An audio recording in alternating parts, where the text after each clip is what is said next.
ನಮಸ್ಕಾರ ಸ್ನೇಹಿತರೆ, welcome back to my channel. ಇವತ್ತು ನಾವು ಯಡಿಯೂರ ವೀರಭದ್ರ ಟೆಂಪಲ್ಗೆ ಹೊಂಟಿದ್ದೀವಿ ನೋಡ್ರಿ.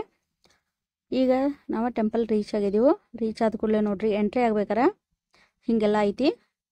ಇಲ್ಲೆಲ್ಲ ಹೂವಿನ ಮಾಲೆ ಅದು ಮಾರ್ತಿರ್ತಾರು. ನೀವು ಬೇಕಂದ್ರೆ ತಗೋಬಹುದು. ಇವೇನು ಒರಿಜಿನಲ್ ಹೂ ಅಲ್ಲ. ಇಲ್ಲಿ ಗಾಡಿ ಎಲ್ಲ ಪಾರ್ಕ್ ಮಾಡಕ್ಕೆ ಪಾರ್ಕಿಂಗ್ ವ್ಯವಸ್ಥೆನೂ ಇರ್ತೈತಿ ನೋಡ್ರಿ. ಈಗ ನಾವು ದೇವ್ರಿಗೆ ಹೊಂಟಿದ್ದೀವಿ. ಇಲ್ಲಿ ಭಾಳ ದೂರದಿಂದ ಭಕ್ತರು ಬರ್ತಾರು. ಇಲ್ಲಿ ನೋಡ್ರಿ, ಪಾದರಕ್ಷೆ ಬಿಡುವ ಸ್ಥಳ ಬರ್ತಾರು.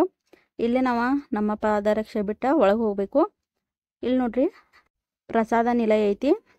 ಇಲ್ಲಿ ಊಟದ ವ್ಯವಸ್ಥೆನೂ ಇರ್ತೈತಿ. ಮಧ್ಯಾಹ್ನ 12:30 ಅದು ಇಲ್ಲಿ ಊಟದ ವ್ಯವಸ್ಥೆ ಚಾಲೂ ಆಗ್ತೈತಿ. ನೀವು ಬೇಕಂದ್ರೆ ಇಲ್ಲಿ ದಾಸೋಹ ಮಾಡ್ಕೊಂಡ ಹೋಗಬಹುದು.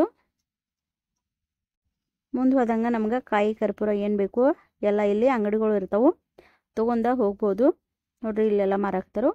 ಇಲ್ಲಿದ ನಾವು ತೆಂಗಿನಕಾಯಿ ಅದು ತೊಗೊಂಡ ಒಳಗೆ ಹೋದೆವು. ಆದ್ಮ್ಯಾಗ ಇಲ್ಲಿ ಹೋಗ್ಬೇಕಂದ್ರೆ ನೀವು ಇಲ್ಲಿದ ತೊಗೊಂಡು ಹೋಗ್ಬೋದು. ಇಲ್ಲಿ ನೋಡ್ರಿ, ಇಲ್ಲಿ ಮಾಲೆ ಮಾರ್ಕೋತ ಕೂತಾರು. ಇಲ್ಲಿದ ಮಾಲೆ ತೊಗೊಂಡು ಈಗ ನಾವು ಒಳಗೆ ಎಂಟ್ರಿ ಆದೆವು ದೇವ್ರಿಗೆ. ದೇವಸ್ಥಾನ ಒಳಗೆ ಎಂಟ್ರಿ ಆದ ಕೂಡಲೇ ನೋಡ್ರಿ ಹೆಂಗೆ ಕಾಣ್ತೈತೆ ಅಂತ ಹೇಳಿ ಎಲ್ಲ ಕಡೆ. ನೀವು ಯಾರು ಇಲ್ಲಿ ಸಮೀಪಿದ್ರೆ ಈ ದೇವ್ರಿಗೆ ಒಂದ್ಸಲ ಬಂದು ಹೋಗ್ಬೋದು. ನೋಡ್ರಿ, ಇಲ್ಲಿ ನಾವು ಕೆಳಗೆ ಇಳಿದು ಹೋಗಬೇಕು. ಈ ದೇವಸ್ಥಾನ ಬಹಳ ವರ್ಷ ಆಯಿತು ಇಲ್ಲೈತಿ. ಹಂಗೆ ಇನ್ನು ಕಟ್ಟಡ ಮಾಡತ್ತಾರು. ಹಿಂಗಾಗಿ ಎಲ್ಲ ಕಟ್ಟಡ ವ್ಯವಸ್ಥೆ ಚಾಲೂ ಐತಿ.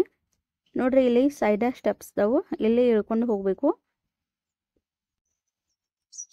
ಹಿಂಗೆ ಕೆಳಗೆ ಇಳಿದು ಹೋದ ಕೂಡಲೇ ನೋಡ್ರಿ, ಇಲ್ಲಿ ಮ್ಯಾಗೆಲ್ಲ ಹೆಂಗೆ ಕೆತ್ತನೆ ಮಾಡ್ಯಾರು ದೇವ್ರದ. ಇಲ್ಲಿ ನೋಡ್ರಿ, ನನ್ನ ಮಗಳ ಈ ಕಡೆ ಹೋಗಿ ನಿಂತ ಆಟ ಆಡ್ಕೊತ ನಿಂತಾಳು. ಈ ದೇವಸ್ಥಾನ ಬೆಳಗಾವಿ ಜಿಲ್ಲೆ ಚಿಕ್ಕೋಡಿ ತಾಲೂಕಿನಾಗ ಬರ್ತೈತಿ. ಯಡಿಯೂರು ಅಂತ ಹೇಳಿ, ವೀರಭದ್ರ ದೇವಸ್ಥಾನ ಅಂತ ಹೇಳಿ. ನೋಡ್ರಿ, ಈಗ ನಮ್ಮ ವೀರಭದ್ರ ದೇವರ ದರ್ಶನ ತೊಗೊಂಡಿವು.